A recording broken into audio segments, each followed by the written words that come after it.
Assalamualaikum warahmatullahi wabarakatuh. Alhamdulillahi rabbil alamin.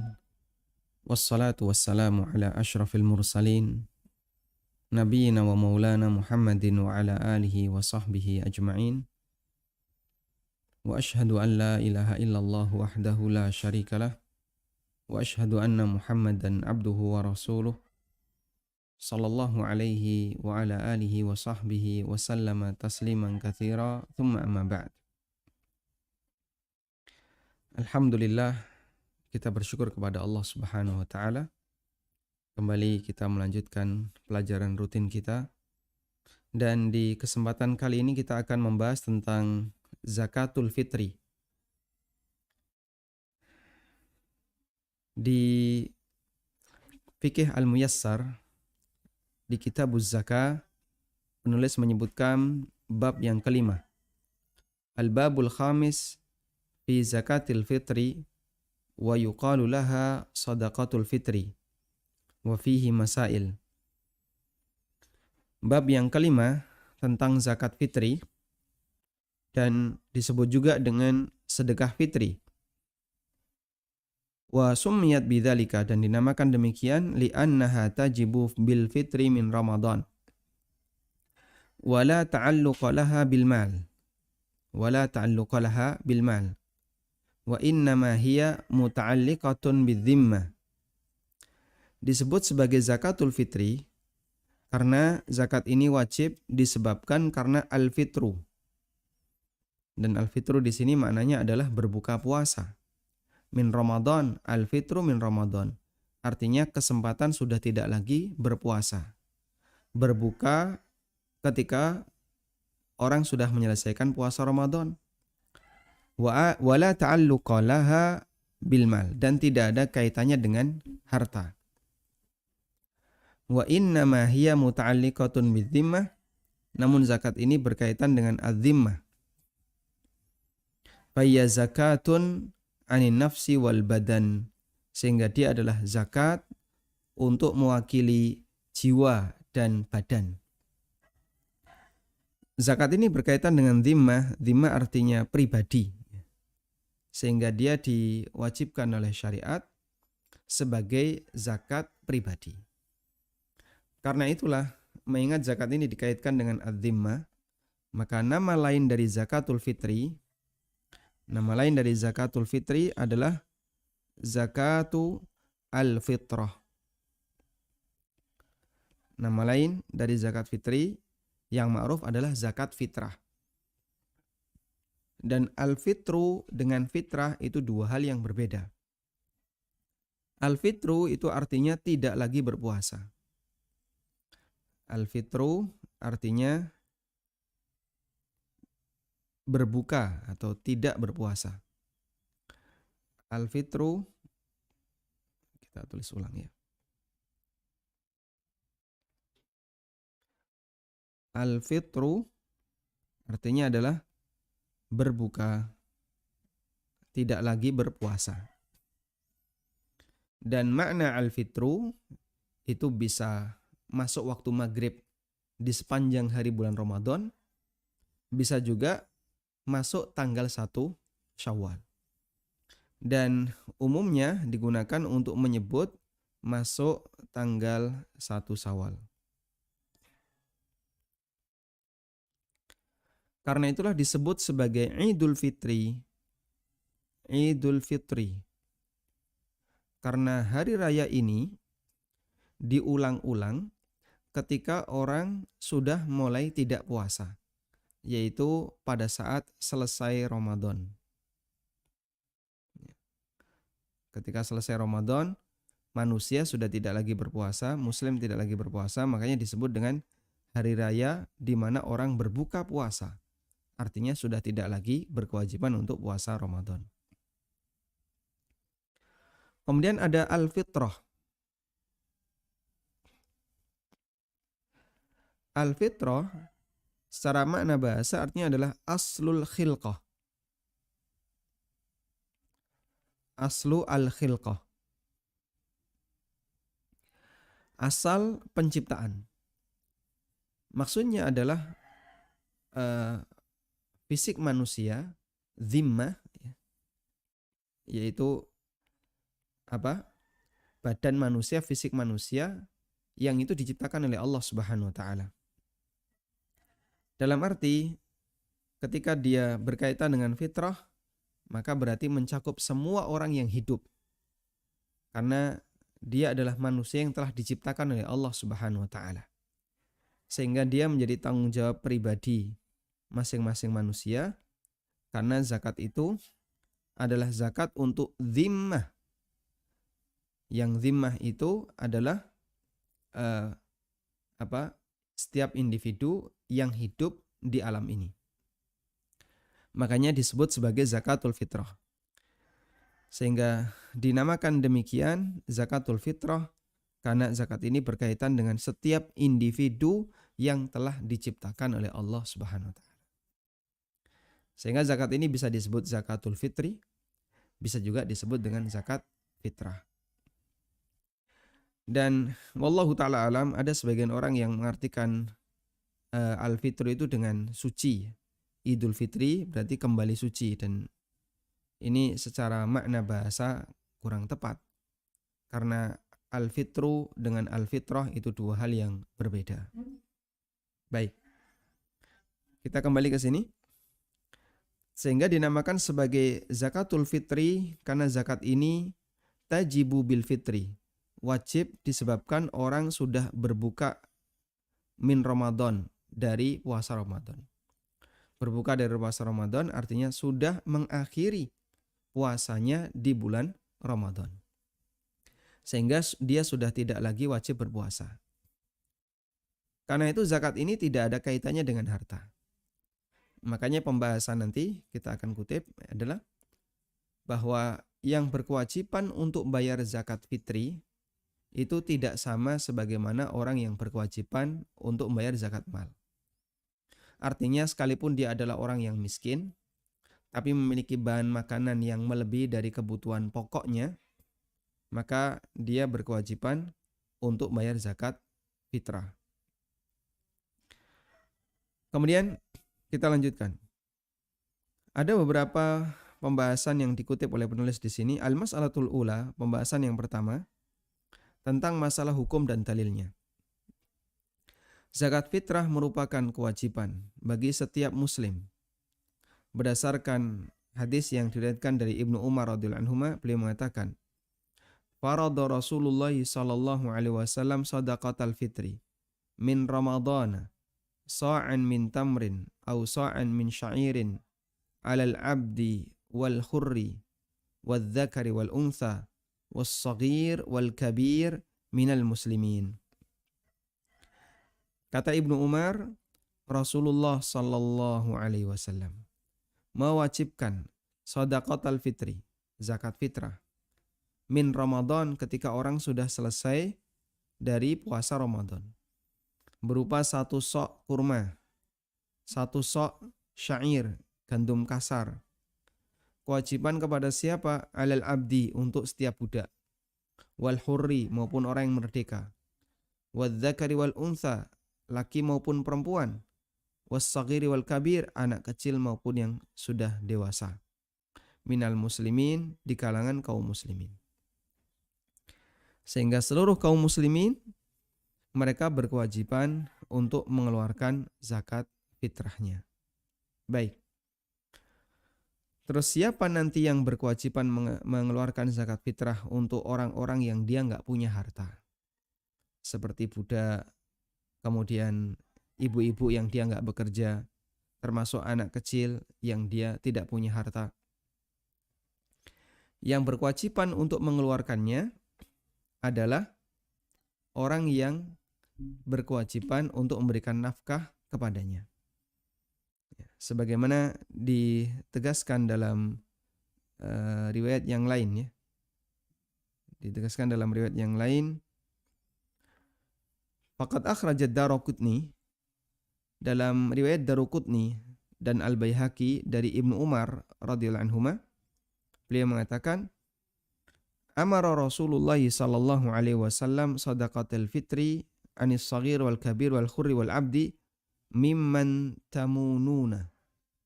Rasulullah SAW memerintahkan untuk bayar zakat fitri dari anak kecil, orang yang sudah dewasa, budak maupun orang yang merdeka, al-hur orang merdeka maupun budak, mimman tamununa, di kalangan orang-orang yang wajib untuk kita beri nafkah.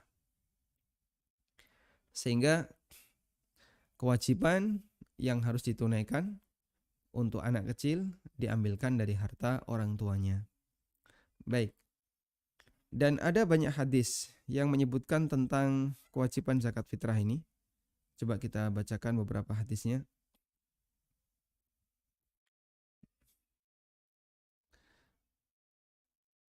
Tadi kita sudah membaca satu, yaitu hadis dari Ibnu Umar. Ada hadis yang lain, hadis riwayat Bukhari Muslim dari Ibnu Umar radhiyallahu anhuma. Beliau mengatakan, amarona Rasulullah sallallahu alaihi wasallam bi zakatil fitri. Rasulullah sallallahu alaihi wasallam memerintahkan kita untuk bayar zakat fitri. An tu'adda qabla khurujin nasi ila shalah, agar ditunaikan sebelum orang berangkat menuju salat Id.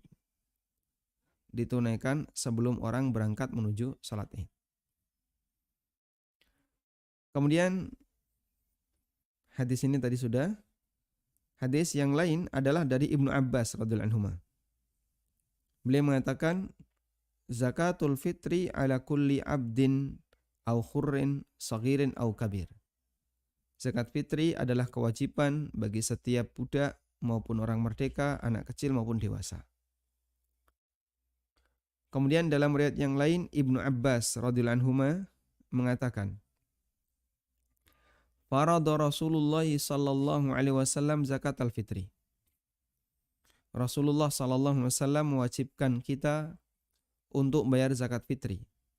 Fungsinya adalah tuhratan lis-shaimi minal lagwi war rafas, sebagai pembersih bagi orang yang berpuasa dari tindakan lagwun selama puasanya, war rafas, dan tindakan omong jorok ketika berpuasa.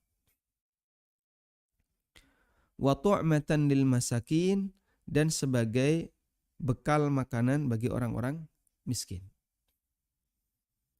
Man addaha qabla shalah, siapa yang menunaikannya sebelum melaksanakan salat, fayya zakatun makbulah, maka itu adalah zakat yang diterima. Wa man addaha ba'da shalah, tapi siapa yang menunaikannya setelah salat, fayya shadaqatun minas shadaqat, maka statusnya hanya sedekah biasa. Hadisnya riwayat Abu Dawud, Ibnu Majah, dan statusnya sahih. Baik. Kemudian tentang dalil dari Al-Quran, menurut sebagian ulama tafsir, zakat fitri ini diperintahkan oleh Allah di surat Al-A'la, yaitu firman Allah Ta'ala, qad aflaha man tazakka wa dzakara asma rabbih fasalla. Kata Sa'id Ibnul Musayyib dari Umar dan Umar bin Abdul Aziz rahimahumullah tentang firman Allah Ta'ala, qad aflaha man tazakka, mereka maknai tazakka di sini adalah zakatul fitri. Qad aflaha man tazakka, ay qad aflaha man adda zakatal fitri. Sungguh beruntung orang yang menunaikan zakat fitri. Wa dzakara asma rabbih fasalla, dan dia menyebut nama Allah, fasalla, kemudian dia sholat. Dan yang dimaksud sholat itu adalah sholat Id. Sehingga ada kaitan antara zakat fitrah dengan sholat Id, karena Allah Subhanahu wa taala sebutkan setelah zakat, wa dzakara asma rabbih fasalla, dan dia menyebut nama Allah dengan takbiran, fasalla, lalu dia sholat. Maksudnya adalah sholat Id.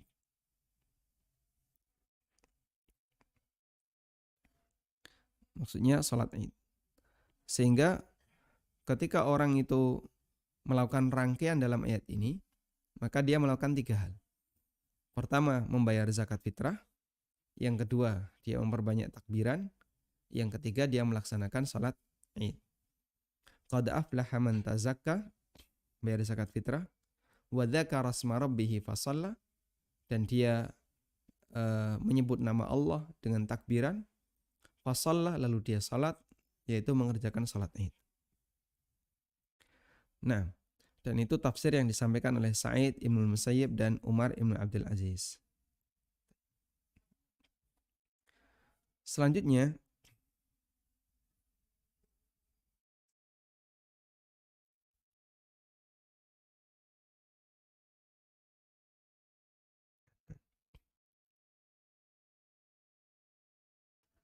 (141). Baik.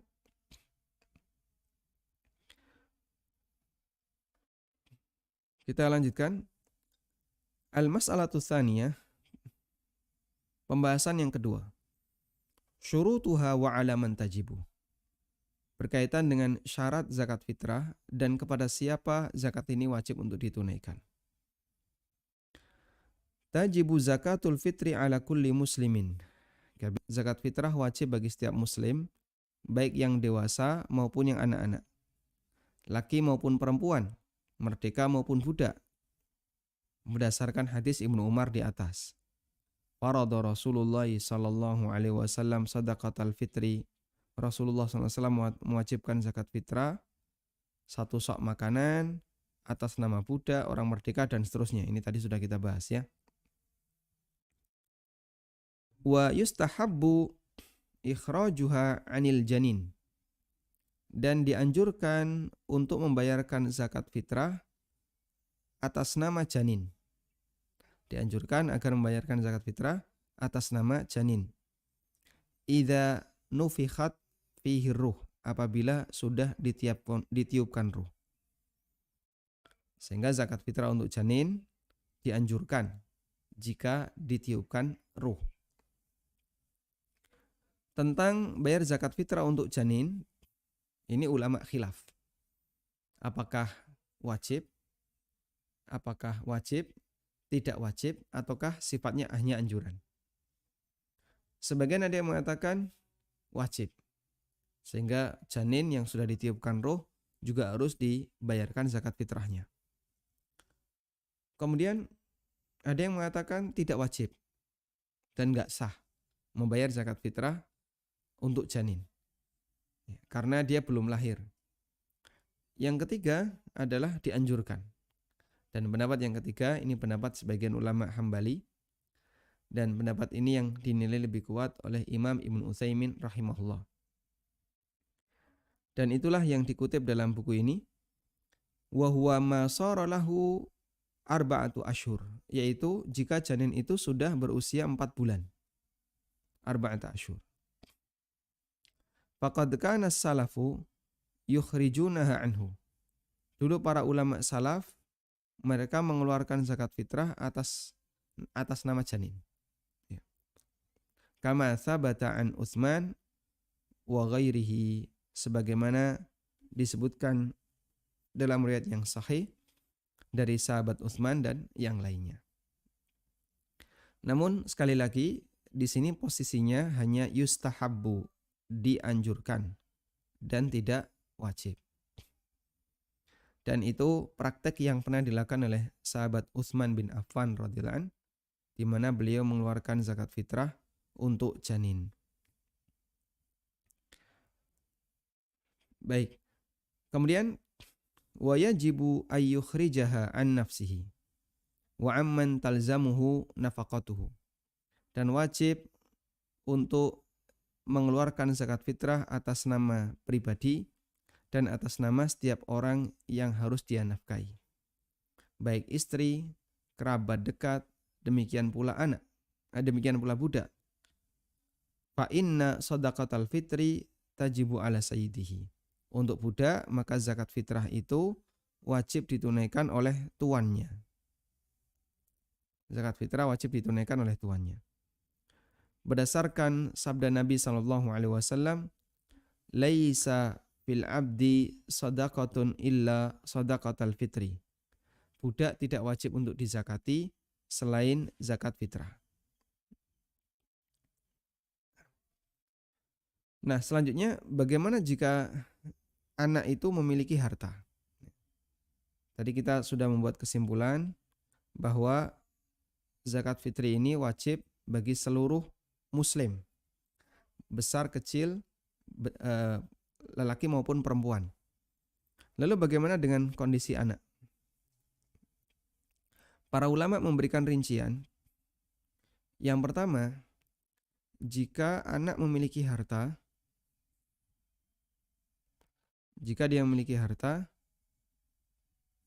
maka zakat diambilkan dari hartanya.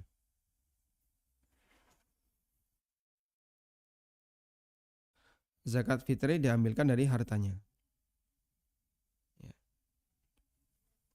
Dan sebaliknya, jika tidak memiliki harta, maka dibayar oleh orang tuanya.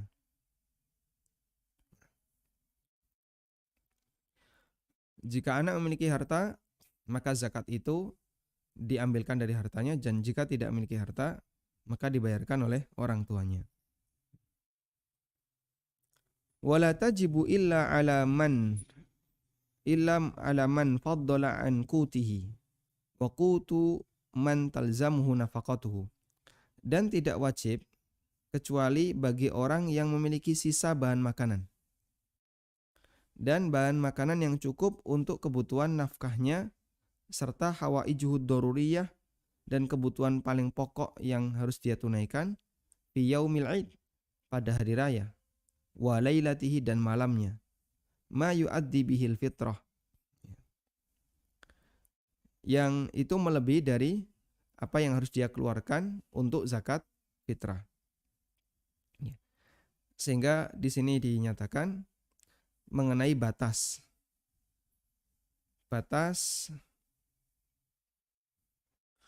orang yang wajib zakat fitrah.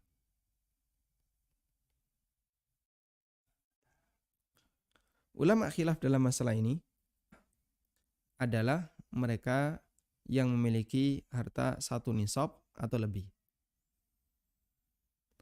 Kemudian pendapat yang kedua, orang yang wajib zakat fitrah adalah orang yang memiliki bahan makanan pokok yang cukup untuk hari raya. Cukup untuk bekal dia di hari raya. Ya. Selama dia punya bahan makanan pokok yang cukup untuk bekal dia di hari raya, maka dia termasuk orang yang berkewajiban untuk bayar zakat fitrah. Sekalipun bisa jadi dia nggak punya duit. Dan sekalipun bisa jadi orang ini tidak memiliki harta, tidak punya duit sama sekali, atau tidak punya harta sebesar 1 nisab. Namun selama dia punya bahan makanan pokok yang cukup di hari raya, maka dia wajib untuk mengeluarkan zakat fitrah. Sehingga bisa jadi zakat fitrah itu dari orang miskin. Dia wajib mengeluarkan zakat fitrah. Nanti di saat yang sama dia juga menerima zakat fitrah. Dan itulah salah satu di antara keistimewaan zakat fitrah.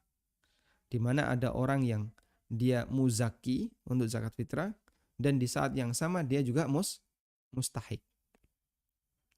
Dan ini pendapat jumhur ulama. Ini pendapat jumhur. Sehingga batasan jumhur itu lebih sempit dibandingkan atau lebih longgar dibandingkan Hanafiyah. Kalau Hanafiyah, hanya mereka yang punya kewajiban untuk bayar zakat mal, itulah yang berkewajiban bayar zakat fitrah. Sedangkan jumhur ulama, pokoknya setiap orang yang dia punya harta atau punya bahan makanan melebihi dari kebutuhan pokoknya di hari raya, maka kelebihan itu wajib untuk dia bayarkan. Di satu kampung, saya pernah bergabung dengan panitia zakat di tempat itu.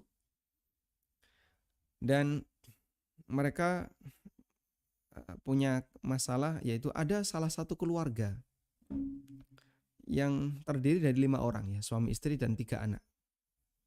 Dia nggak punya duit sama sekali. Ya paling punya duit cuma berapa puluh ribu ya, mungkin 30 ribu, 40 ribu. Dan punya beras itu beras bantuan pemerintah ya. Beras raskin itu yang banyaknya kurang lebih 10 kilo. Akhirnya mereka kebingungan, orang seperti ini apakah wajib zakat? Padahal dia tergolong sangat miskin ya. Kemudian beras yang dia punya cuma 10 kilo dan rumahnya ya rumah sangat miskin. Kemudian saya sampaikan untuk hari raya, karena itu H-2, itu H-2. Untuk hari raya beliau butuh berapa kilo beras sampai H-2, sampai hari raya. Ya kurang lebih cuma 2 kilo. Baik, silakan ambil 2 kilo untuk bekal hari ini, besok dan hari raya. Dan sisanya dibayarkan zakat. Alhamdulillah orangnya nurut Pak. Kemudian dia bayarkan zakat untuk beras yang dia punya. Dikumpulkan di masjid. Dicampur dengan beras-beras yang lain. Terus beliau yang bersangkutan dikasih. Nah, setelah kita pembagian, beliau dikasih. Sehingga di saat yang sama, ketika beliau membayar zakat fitrah, beliau juga berhak untuk mendapatkan zakat. Dan beliau dapat lebih banyak ya, dibandingkan apa yang beliau serahkan ke masjid. Tayyib. Di masa silam, di zaman Nabi SAW, terkadang ada orang yang dia nggak punya bahan makanan ketika Idul Fitri. Sehingga mereka pada saat Idul Fitri itu sampai ada yang ngemis, ya. Sampai ada yang minta-minta makanan. Sehingga saat hari raya masih ada orang yang dia nggak punya bahan makanan. Di zaman kita, Masya Allah, makanan itu melimpah. Padahal mungkin Anda mendapatkan cerita dari para pendahulu kita di zaman penjajah masih ada di Indonesia. Ya. Mereka makanan itu rebutan, kadang nggak punya makanan, kadang mereka harus menahan kelaparan dan seterusnya. Dan kondisi seperti itu pernah terjadi di zaman Rasulullah SAW. Sehingga ada sahabat ketika Idul Fitri, dia nggak punya makanan. Ya. Sekarang orang untuk bisa disebut miskin bukan standarnya nggak punya makanan. Kalau dulu mungkin, sekarang semua orang punya makanan. Sehingga zakat fitrah di sini, di zaman ini bisa jadi orang miskin yang dia berhak dapat zakat mal, di saat yang sama dia berkewajiban untuk bayar zakat fitrah. Dan nanti dia akan dapat zakat fitrah lagi. Karena statusnya sebagai orang miskin. Baik. Sehingga jamaah dimulakan Allah, kita layak bersyukur kepada Allah. Dengan banyaknya fasilitas yang Allah berikan kepada kita. Berupa fasilitas hidup. Kita punya banyak pakaian. Kita punya banyak makanan. Cuman barangkali rasa syukur kita dengan orang masa silam berbeda. Sabar kita dengan sabarnya orang masa silam berbeda. Sehingga sekalipun kita sudah memiliki banyak sekali fasilitas hidup, kadang kita masih merasa kurang. Dulu ada sahabat wanita yang pada saat Idul Fitri nggak punya jilbab. Saat Idul Fitri nggak punya jilbab. Subhanallah. Di zaman kita nggak ada yang kayak gitu. Bahkan bajunya sisa-sisa. Dulu saat Idul Fitri nggak punya jilbab. Akhirnya Nabi SAW meminta kepada para sahabat yang lain, coba temannya meminjami itu. Biar dia juga bisa ikut bersama-sama keluar ke lapangan dalam rangka melaksanakan sholat Id. Dan pada waktu itu Nabi SAW meminta kepada para sahabat untuk bersama-sama menuju Id.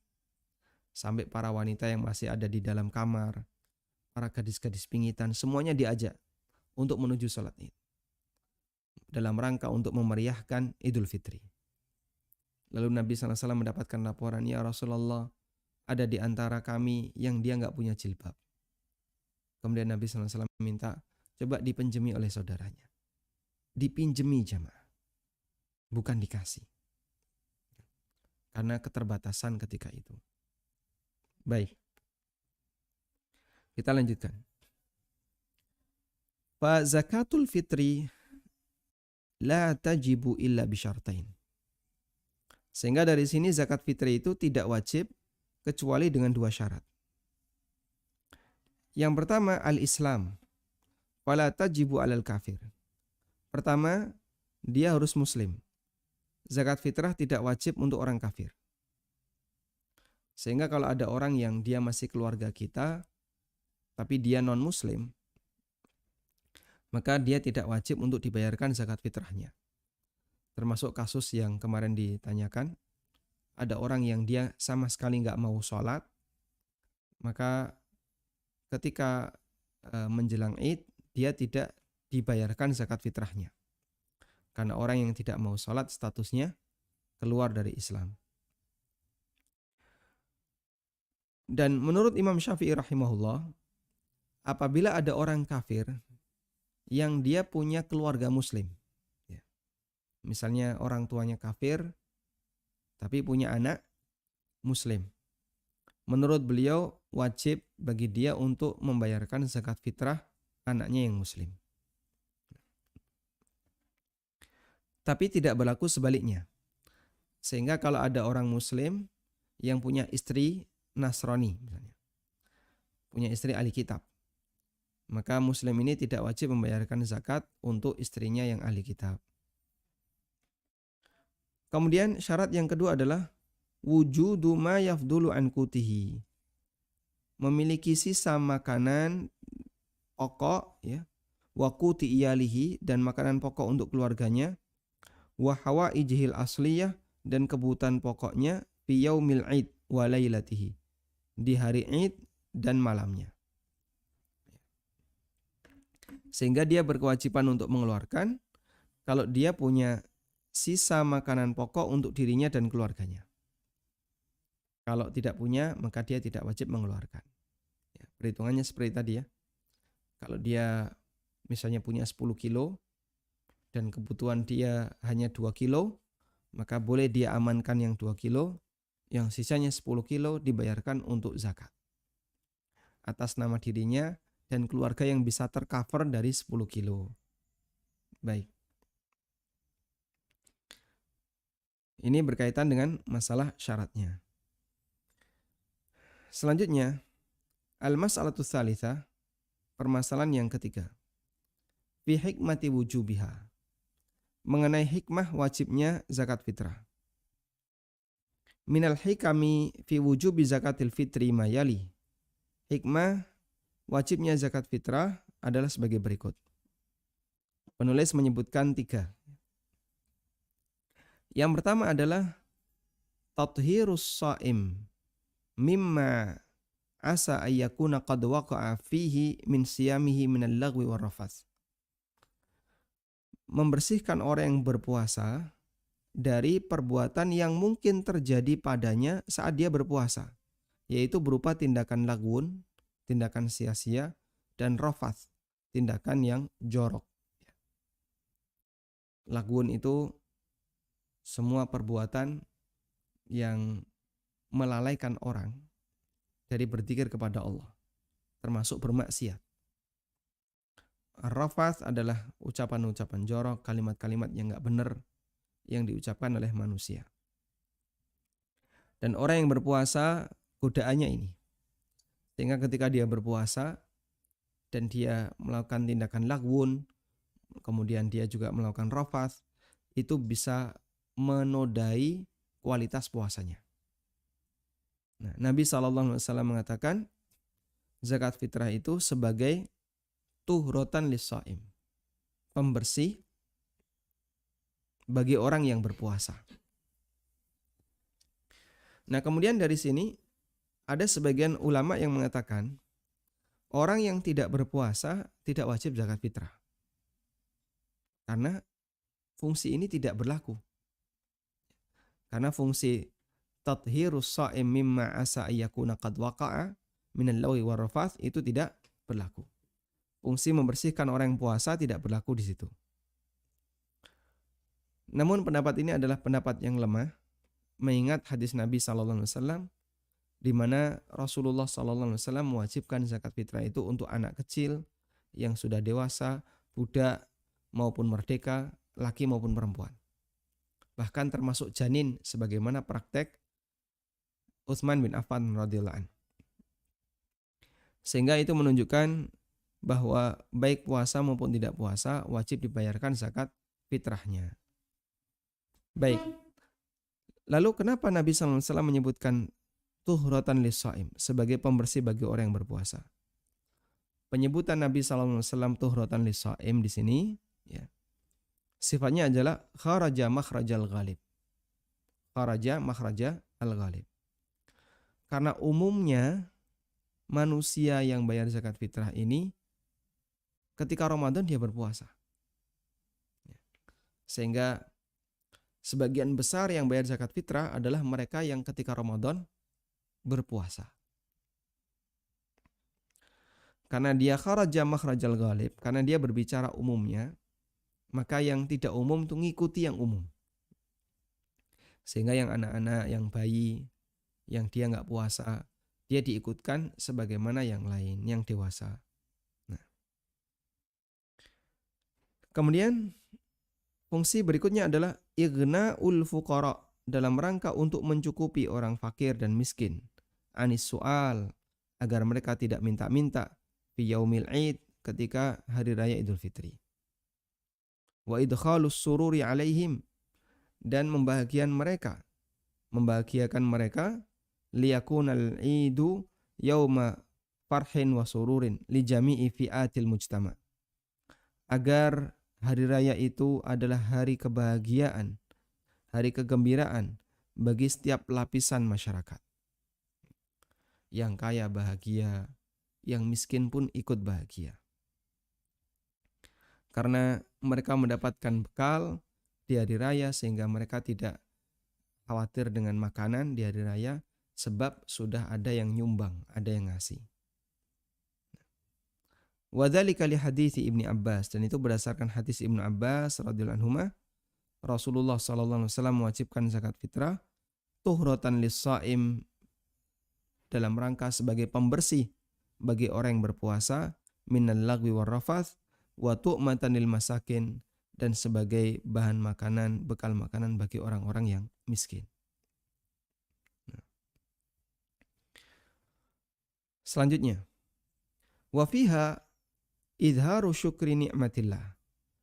Dalam zakat fitrah juga ada bentuk menampakkan rasa syukur terhadap nikmat Allah untuk para hambanya. Bi'itmami siyami syahri Ramadan wa qiyamihi, karena dia telah menyelesaikan puasa Ramadan dan qiyam di bulan Ramadan. Wa fi'lu ma tayassara lahu minal a'mal as-salihah fi hadha syahril mubarak, dan dia telah mengerjakan amal-amal yang mudah untuk dia lakukan di bulan yang berkah ini, yaitu bulan Ramadan. Dan sebagai bentuk rasa syukur dari seorang hamba yang telah dikasih kemudahan oleh Allah dalam menjalankan ibadah itu, maka mereka disyariatkan untuk membayar zakat fitrah, bersedekah kepada orang yang tidak mampu. Wallahu ta'ala alam. Ini beberapa hal yang perlu kita ketahui terkait masalah zakat fitrah. Dan kita belum selesai pembahasan ini, karena masih ada beberapa pembahasan yang lain seperti jenis apa yang boleh kita keluarkan, yang boleh kita keluarkan ketika zakat fitrah. Kemudian kepada siapa kita harus menyalurkan zakat fitrah, termasuk diantaranya adalah teknis pembayarannya. Dan insya Allah kita juga akan bahas, bolehkah orang bayar zakat fitrah dalam bentuk uang. Semoga Allah mudahkan bagi kita untuk mengkajinya di kesempatan waktu yang lain. Demikian, wassallallahu ala nabiyyina Muhammadin wa ala alihi wa sahbihi wasallam. Miliki flashdisk belajar fikih muamalah dasar dalam 33 pertemuan. Penjelasan sangat sistematis dengan media papan tulis bersama Ustadz Ami Nurbaiz. Mengacu kitab Minhajus Salikin bab fikih jual beli. Dan semua video di flashdisk ini belum pernah tayang di ANB Channel. Pembahasan meliputi materi dasar muamalah, di antaranya ketentuan umum jual beli, hak khiyar, akad salam, akad gade dan kafalah, berbagai akad kerjasama dan musyarakah, hukum perlombaan atau musabakoh, wakaf hingga wasiat, dan masih banyak pembahasan muamalah lainnya. Untuk pemesanan, hubungi ANB Store di nomor 0812 7111 1241. Jazakumullahu khairan. Selanjutnya kami persilahkan bagi Anda yang mau bergabung. Silakan. Waalaikumsalam warahmatullahi. Ustaz, mau tanya, menyimpang dari zakat fitrah, jadi dengan zakat harta. 1 tahunnya itu masih beberapa bulan ke depan. Bolehkah saya bayarkan dari sekarang? Berarti haulnya masih beberapa bulan lagi ya? Iya, sekitar 3 bulan. Cuma mengingat banyak opsi keluarga yang bukan gitu. Sementara kalau misalkan beberapa pada tahunnya itu lumayan mereka butuh saat ini gitu. Baik. Kemudian apakah boleh saya kepada saudara saya yang walaupun secara finansial memang dia kekurangan gitu, tapi masih punya tapi tidak punya kerjaan gitu. Masih bagaimana? Masih punya kemudian ada yang bekerja ala kadar, tapi suaminya menganggur dan tidak punya penghasilan, tapi masih saudara. Baik, cukup Ibu? Cukup Pak. Nah. Terima kasih Ustaz. Waalaikumsalam warahmatullahi. Waalaikumsalam warahmatullahi wabarakatuh. Baik. Untuk yang pertama terkait menyegerakan zakat. Apakah diperbolehkan menyegerakan zakat mal? Ulama berbeda pendapat tentang hukum menyegerakan zakat mal. Dan pendapat yang kuat, ini pendapat jumhur, hukumnya diperbolehkan. Berdasarkan rukhsah yang diberikan Nabi SAW kepada Abbas bin Abdul Muttalib. Beliau pernah dikasih dikasih kesempatan oleh Nabi SAW untuk membayar zakat mal lebih awal, sehingga zakat itu ditunaikan sebelum waktunya, sebelum haul. Sehingga tidak masalah ketika haul Anda tinggal beberapa bulan lagi, kemudian Anda menyegerakan pembayaran zakat, dan menyegerakan seperti ini pernah diizinkan oleh Rasulullah SAW untuk paman beliau Abbas bin Abdul Muttalib. Dan ulama beralasan seperti ini ya, menyegerakan zakat itu kan sama dengan membayar utang sebelum deadline. Sehingga ketika orang sudah punya harta 1 nisab, maka dia punya kewajiban seperti punya kewajiban bayar utang. Berapa? 2,5% dari 1 nisab hartanya. Dari hartanya yang sudah melebihi 1 nisab tadi. Kemudian deadline itu adalah 1 tahun ke depan. Nah, boleh nggak dia selesaikan utangnya itu sebelum deadline? Boleh. Sehingga dari sini diperbolehkan untuk membayar zakat sebelum haul. Karena itu sama dengan dia membayar utang sebelum deadline. Wallahu a'lam. Selanjutnya untuk penyalurannya, bolehkah diberikan kepada saudara yang secara finansial kekurangan? Meskipun tadi ada sedikit informasi yang belum saya tangkap. Kesimpulannya begini, selama dia bisa dikategorikan sebagai orang yang tidak mampu, sehingga punya harta tapi nggak mencukupi untuk kebutuhan dia sehari-hari, dan kadang sampai harus ngutang dalam rangka untuk mencukupi kebutuhannya, maka insya Allah termasuk dalam kategori orang fakir atau miskin, sehingga dia boleh menerima zakat. Wallahu a'lam. Baik. Bismillah. Assalamualaikum Ustadz. Waalaikumsalam warahmatullahi wabarakatuh. Akhwan izin bertanya, kalau bayar bayar zakat fitrah kewajiban suami, tapi suami saya berlayar, tidak bisa transfer uang. Apakah boleh istri bayar zakatnya dengan uang bulanan yang diberikan oleh suami? Syukran. Baik. Ketika suami berada di luar negeri dan dia belum bisa mengirim uangnya, apakah istri berkewajiban untuk bayar zakat atas nama keluarga? Jawabannya wajib, sehingga tidak boleh dibiarkan. Maka di posisi ini, Anda bisa bayarkan zakat fitrah itu dengan tabungan yang pernah diberikan oleh suami sebelumnya. Wallahu a'lam. Baik, silakan. Assalamualaikum warahmatullahi wabarakatuh, Ustaz. Waalaikumsalam warahmatullahi wabarakatuh. Afwan tuh saya ingin bertanya, kan ini, Ustaz, syarat kubur kan setelah salat Idul Fitri, apakah ini dianjurkan? Kemudian bagaimana hukumnya kalau kita membaca Quran atau surah Yasin di kuburan, Ustaz? Bisa diulang, Pak? Bisa diulang untuk setelah sholat Id? Ziarah kubur, Ustaz. Ziarah kubur. Iya, apakah ini dianjurkan dan bagaimana hukumnya membaca surah Yasin di kuburan, Ustaz? Baik. Ya, yang kedua, Ustaz, saya punya om yang tinggal di pedalaman yang tidak pernah sekolah dan pernah sholat. Tidak pernah Apakah sholat? iya, Ustaz, karena dia belum paham tentang, dia nggak bisa membaca dan tapi bisa.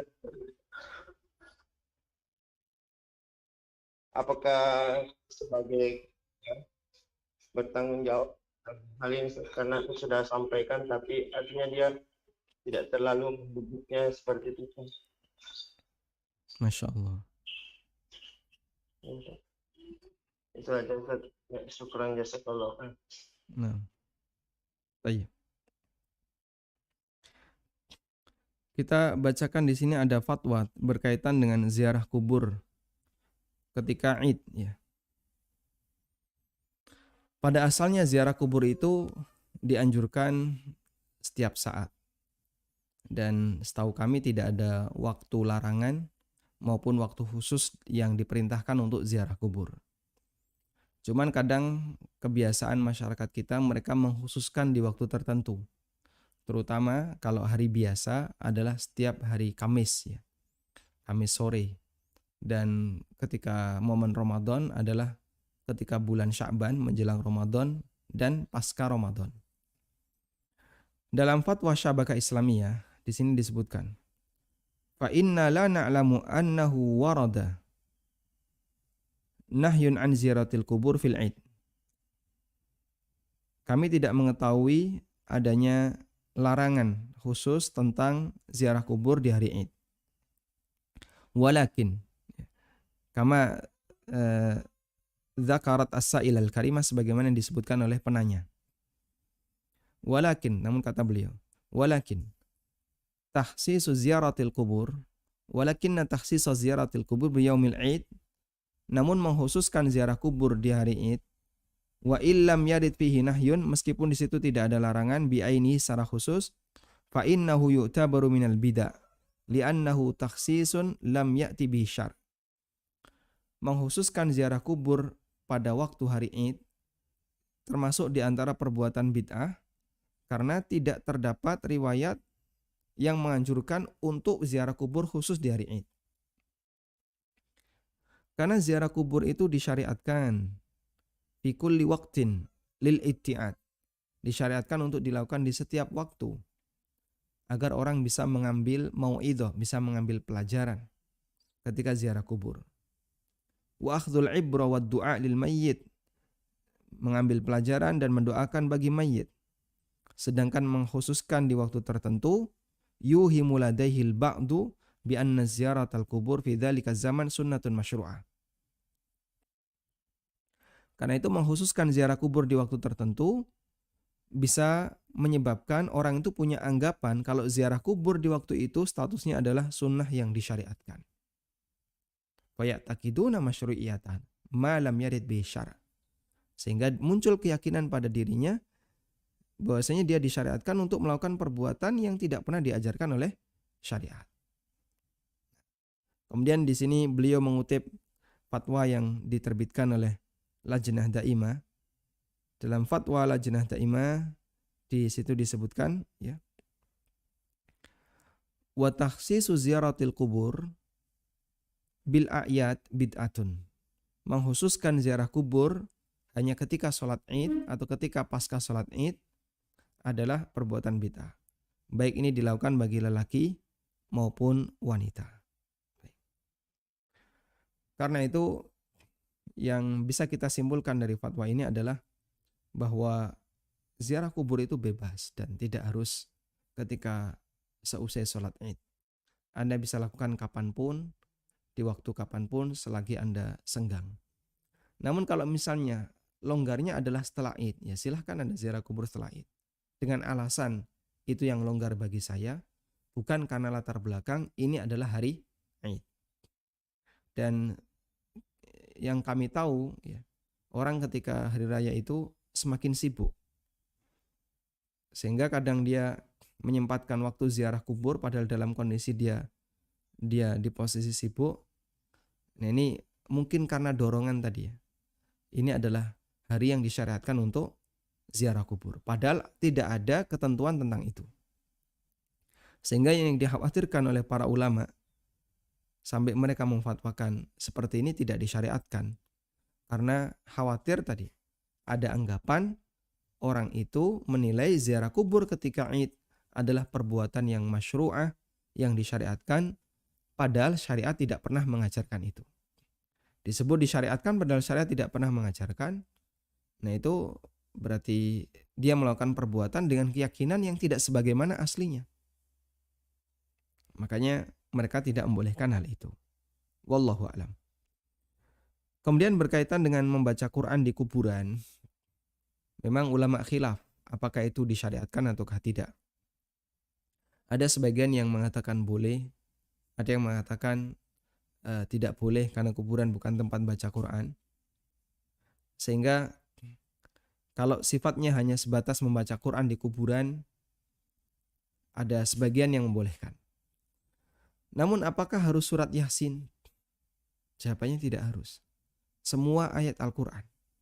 Kalau dia mengambil pendapat ulama yang membolehkan baca Quran di kuburan. Sehingga dia bisa baca surat Al-Baqarah atau Ali Imran atau surat-surat yang lainnya. Wallahu a'lam. Assalamualaikum. Waalaikumsalam warahmatullahi. Pak, mau tanya Pak. Pak Ustadz, kalau kita itikaf di musola depan rumah dengan kondisi sekarang ini, apakah boleh karena kita di musola tersebut menegakkan sholat lima waktu juga? Kalau di masjid yang agak besar, agak jauh Ustaz, dengan kondisi pandemi ini mana Ustaz dan hukumnya Ustaz? Baik. Assalamualaikum Ustaz. Waalaikumsalam warahmatullahi. Iktikaf di musola depan rumah. Pada kajian tentang iktikaf kita telah menyinggung bahwa masjid itu ada banyak ragam. Dan bagi lelaki yang berkewajiban untuk sholat jamaah, maka dia wajib, dia harus iktikaf di masjid jamaah. Karena kalau dia iktikaf di masjid yang nggak dipakai untuk sholat jamaah, nanti dia akan sering keluar untuk sholat jamaah. Nah, karena musola Bapak yang ada di depan rumah Bapak adalah musola yang dipakai sholat 5 waktu, berarti kategorinya masuk masjid jamaah. Dan masjid jamaah boleh dipakai untuk iktikaf bagi lelaki. Namun nanti ketika hari Jumat, Bapak harus keluar dalam rangka untuk Jumatan. Dan ulama memberikan toleransi karena Jumatan itu sifatnya hanya sesekali ketika iktikaf. Karena itu insya Allah tidak masalah Bapak beriktikaf di musola dekat rumah dengan pertimbangan ya, kalau ke masjid cukup jauh dalam kondisi pandemi juga mengkhawatirkan, sehingga insya Allah tidak masalah Anda iktikaf di musola di dekat rumah Anda. Wallahu a'lam. Baik, silahkan. Halo, Assalamualaikum. Waalaikumsalam warahmatullahi. Afwan Ustaz, mau saya di luar rumah, menjelang sholat. untuk bacaan Subhanallahumma rabbana dan seterusnya dengan subuhun, kudusin dan seterusnya saat rukuk dan sujud dibaca berapa kali ya Ustaz? Kemudian yang kedua, pada saat kita mau turun sujud dari iktidal, apabila kita berpendapat mendahulukan tangan dahulu, apakah telapak tangan diletakkan langsung di posisi sejajar bahu ataukah di dekat lutut dulu Ustaz? Jadi setelah lutut turun baru telapak tangan diletakkan di posisi sejajar bahu. Itu aja Ustaz. Baik. Jazakallahu khair. Assalamualaikum warahmatullahi wabarakatuh. Waalaikumsalam warahmatullahi wabarakatuh. Untuk bacaan doa rukuk dan sujud, Subuhun Qudusun Rabbul Malaikati Warruh atau Subhanakallahumma Rabbana wa bihamdika Allahumma gfirli, itu dibaca berapa kali? Sama sebagaimana bacaan Subhana Rabbiyal Azim atau Subhana Rabbiyal A'la. Subhana Rabbiyal Azim dibaca berapa kali? 3 kali. Minimal sekali. Yang bagus 5. Lebih bagus lagi 7. Sempurnanya 10. Lebih dari itu silahkan. Tapi kalau jadi kalau jadi imam, maka jangan sampai memberatkan makmum. Kalau orang sholat sendirian, kata Al-Qadhi Abu Ya'la, jangan sampai membuat kita jadi lupa. Sehingga saking lamanya baca doa sujud sampai kita lupa. Ini tadi sudah sujud kedua atau belum ya? Atau baru sujud pertama? Nah, kalau sampai lupa seperti itu jangan. Karena nanti jadinya sholat kita malah rusak. Baik. Sehingga untuk berapa kalinya tergantung posisi kita sebagai imam ataukah orang yang sholat sendirian. Kalau Anda jadi imam, prinsipnya adalah jangan sampai memberatkan makmum. Sehingga kalau panjang mungkin cukup dibaca sekali. Subhanakallahumma rabbana wa bihamdika Allahumma gfirli. Mungkin cukup dibaca sekali. Kalau Anda mau baca 3 kali silahkan. Dan kalau Anda sholat sendirian atau jadi makmum, maka Anda harus ikut imam kalau jadi makmum. Imam bangkit, ya Anda bangkit. Dapat berapapun bacaannya. Kalau orang sholat sendirian, yang penting jangan sampai kelamaan sehingga membuat kita jadi lupa. Wallahu a'lam. Kemudian untuk turun sujud yang mendahulukan tangan dulu. Bagaimana teknisnya?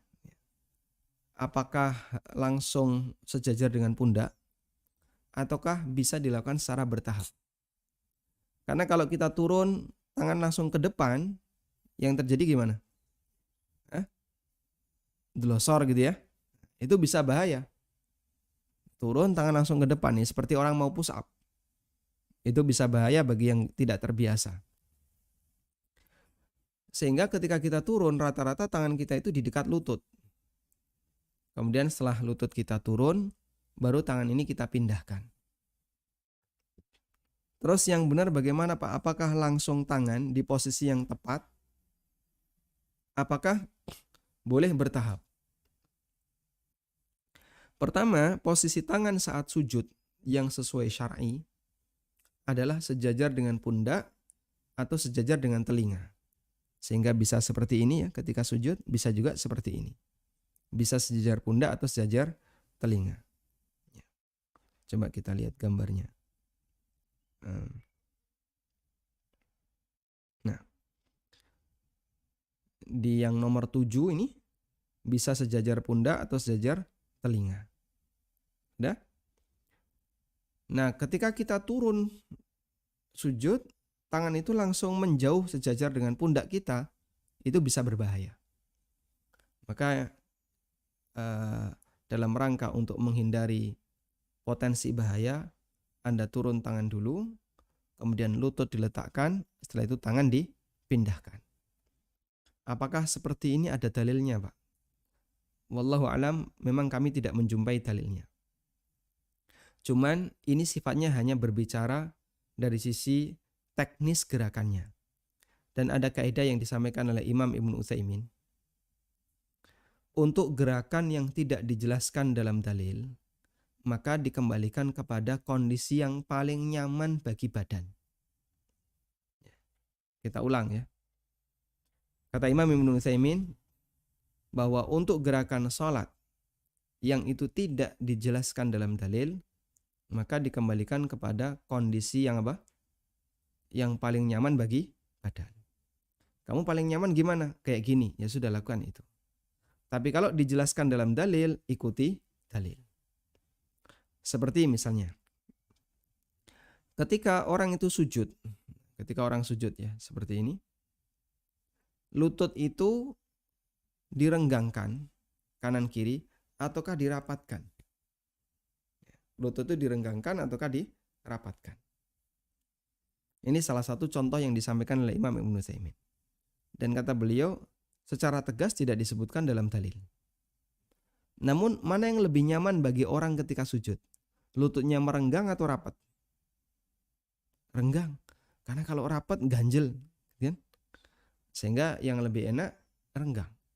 Karena itu posisi lutut direnggangkan. Dan tidak ada dalil tegas kalau sholat dianjurkan untuk merenggangkan lutut. Yang ada adalah merenggangkan antara lambung dengan paha. Sehingga agak dibuat jauh lambung dengan paha. Tapi kalau merenggangkan dua lutut kanan kiri, ini tidak diketahui adanya dalil tentang itu. Tapi dikembalikan kepada kaidah bahwa gerakan sholat yang di situ tidak dijelaskan oleh dalil dikembalikan kepada mana yang paling nyaman bagi badan manusia. Wallahu a'lam. Assalamualaikum Ustadz. Waalaikumsalam warahmatullahi. Bagaimana solusi jika tidak boleh memberi zakat kepada orang yang tidak sholat, sedangkan kebanyakan orang miskin di sekitar kita banyak yang tidak sholat atau sengaja meninggalkan sholat? Apakah larangan ini juga berlaku untuk zakat mal, Ustadz? Bagaimana solusi orang yang tidak sholat ya? Ada keterangan yang pernah disampaikan oleh Syekhul Islam tentang masalah ini, yaitu orang yang tidak sholat, dia tidak boleh dikasih zakat. Saya kutipkan. Semoga ada.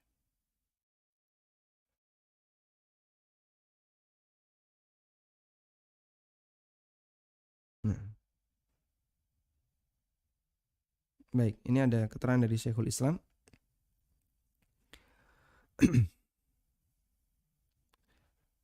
Syekhul Islam mengatakan,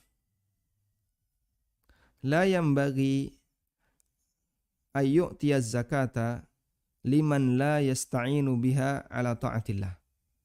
Tidak selayaknya orang itu memberikan zakat kepada orang yang tidak menggunakan zakat itu untuk taat kepada Allah. Fa innallaha faradaha ma'unatan ala ta'atihi.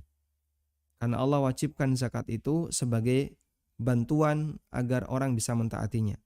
Liman yahtaju minal muslimin, di kalangan orang yang membutuhkan di antara kaum mukminin. Kal fuqara awil gharimin aw kaman yu'awidul mu'minin, seperti orang fakir, orang yang punya utang, atau orang yang membantu kaum muslimin. Faman la yusalli, karena itu orang yang tidak salat, min ahlil hajat, meskipun dia membutuhkan, la yu'ta syai'an, maka dia tidak boleh dikasih sepeser pun, hatta yatuba, sampai dia bertaubat, wa yaltazimu ada as-shalah, dan dia komitmen untuk melaksanakan sholat. Sehingga itu berlaku bagi semua zakat, baik zakat mal maupun zakat fitrah, kecuali untuk mu'allaf. Nah, kalau tujuannya adalah dalam rangka menyantuni mu'allaf, maka diperbolehkan diambilkan dari zakat mal. Tapi zakat fitrah tidak boleh. Hanya untuk fakir miskin muslim yang taat. Wallahu a'lam. Solusinya bagaimana kalau misalnya di kampung tidak dijumpai orang seperti itu? Ya, Anda bisa serahkan ke kampung sebelah. Dan insya Allah untuk zaman ini orang miskin yang taat cukup banyak, ya. Meskipun yang tidak taat juga banyak. Sehingga Anda bisa pilih-pilih, yang taat bisa jadi dikasih banyak dalam rangka untuk membantunya agar dia bisa taat kepada Allah Subhanahu wa taala. Wallahu a'lam. Baik, silakan. Assalamualaikum Ustaz. Waalaikumsalam warahmatullahi. Izin bertanya tentang niat sholat Ustaz. apakah kita bisa menggabungkan niat sholat dan bagaimana caranya? Misalnya sholat sunat wudu dengan sholat qobla subuh ataupun taraweh. Baik. Nasihatnya Ustaz. Baik. Assalamualaikum warahmatullahi wabarakatuh. Waalaikumsalam warahmatullahi wabarakatuh. Tentang masalah menggabungkan niat, tadakhulun niyah, at-tadakhul ba'dul ibadah wa ba'dil ibadah. Menggabungkan antara niat satu ibadah dengan niat ibadah yang lain. Ulama memberikan rincian seperti ini. Ibadah itu ada yang maksudun lidzatiha, maksudun lidzatiha, dan ada yang ghairu maksudin lidzatiha. Ada yang ghairu maksudin lidzatiha. Bahasa lainnya adalah ibadah itu ada yang harus ada secara independen. Ada secara apa? Secara independen. Dan yang kedua adalah tidak harus ada secara independen. Baik. Yang harus ada secara independen artinya ibadah itu menjadi tujuan pokok itu harus ada. Yang bentuknya seperti itu. Ibadah seperti ini namanya maksudun lidzatiha. Contohnya apa, Pak? Sholat wajib 5 waktu. Ya harus ada sholat duhur yang bentuknya duhur seperti itu. Sehingga tidak boleh nebeng dengan sholat yang lain. Contoh yang lain, sholat rawatib. Dia harus ada dengan bentuk seperti itu sebagai sholat rawatib yang mengiringi sholat wajib. Contoh yang lain, sholat id, jumatan, dan seterusnya. Kemudian ada ibadah yang ghairu maksudin lidzatiha.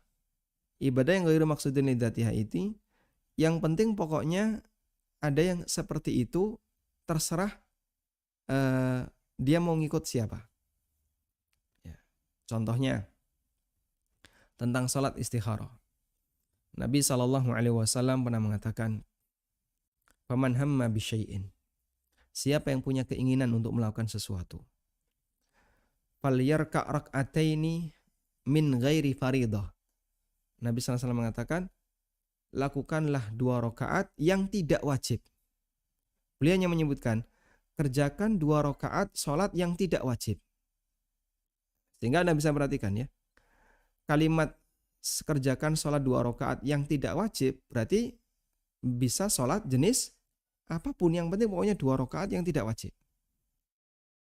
Kemudian setelah itu bacalah doa istikharah berikut. Ini menunjukkan bahwasanya sholat istikharah bisa gabung dengan sholat tahiyatul masjid, bisa gabung dengan sholat-sholat yang lain. Pokoknya yang penting kamu melakukan sholat sunnah, apapun bentuknya. Sehingga kalau ada orang yang qobliyah subuh, dan sekaligus plus istikharah, boleh enggak? Boleh. Atau dia qobliyah duhur, dan dia istikharah, silahkan. Karena sholat seperti ini, laisa maksudan lidzatiha. Baik. Contoh yang lain adalah tahiyatul masjid. Nabi SAW mengatakan, "Idza dakhala ahadukumul masjida fala yajlis hatta yarka'a rak'atain." Kalau kalian masuk masjid jangan duduk sampai melakukan sholat 2 rakaat. Sehingga dalam riwayat ini menunjukkan bahwa pokoknya setiap kali kamu masuk masjid kerjakan 2 rakaat. Terserah sholat apapun. Berarti bisa enggak dia masuk masjid kerjakan 2 rakaat sekaligus dengan sholat qobliyah? Bisa. Yang penting pokoknya 2 rakaat. Nah disitulah dia boleh melakukan tadakhulun niyah. Dipahami ya? Karena itu untuk sholat yang ghairu maksudin lidzatiha bisa digabungkan dengan sholat-sholat yang lain. Maka bisa gabung tahiyatul masjid dengan qobliyah, dengan antara adzan dan iqamah. Karena antara adzan dan iqamah termasuk di antara sholat yang ghairu maksudin lidzatiha. Wallahu ta'ala alam. Demikian yang bisa kita sampaikan. Semoga bermanfaat. Wassallallahu ala nabiyyina Muhammadin wa ala alihi wa sahbihi wasallam. Wa akhiru da'wana anil hamdulillahi rabbil alamin. Wassalamualaikum warahmatullahi wabarakatuh.